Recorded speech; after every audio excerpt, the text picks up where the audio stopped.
This should be one of the best matchups of the day with the Houston Astros taking on the Detroit Tigers. Tigers here at a about plus 106, plus 107 around there, depending where you look, as an underdog. And I'm going to go ahead and I'm going to back the Tigers here, even though they don't have a real veteran on the mound here in Matt Boyd. And Colin McHugh for Houston has been pitching well over his last 10 starts. Still, Houston, they've been struggling against left-handers this year.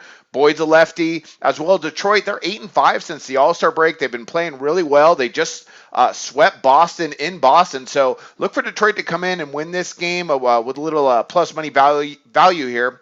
And let's start talking about these guys. We got Colin McHugh for the Astros. He comes in really starting to improve his last 10 starts. 4.18 ERA, 1.43 whip, allowing just 9 earned runs in his last 5 games, and he's been fine. This play is not really predicated on him. He's been doing a decent enough job. He hasn't faced a ton of really good hitting teams in his last 10 starts, but he's been pretty sufficient on the road.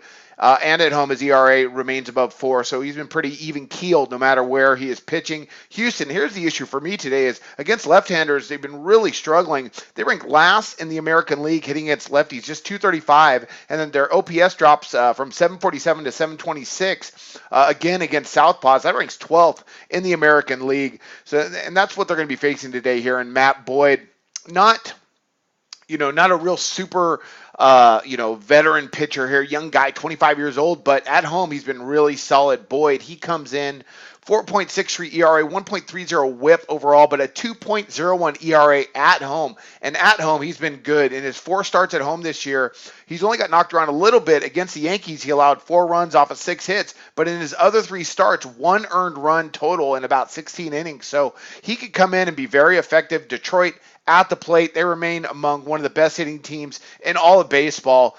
They're 5th in the league in total bases, or 4th in total bases, around there. They're 7th in hits. They're 8th in OPS. They just have a really good hitting lineup. They're 8-5 since the All-Star break. So, like I mentioned, look for them to go ahead and win this game here today on the plus money line. So a little bit of value on them at home against a good Houston team. It's going to be a great game, but I'm going to back Detroit. That's my MLB pick, and I wish you guys luck on your picks today.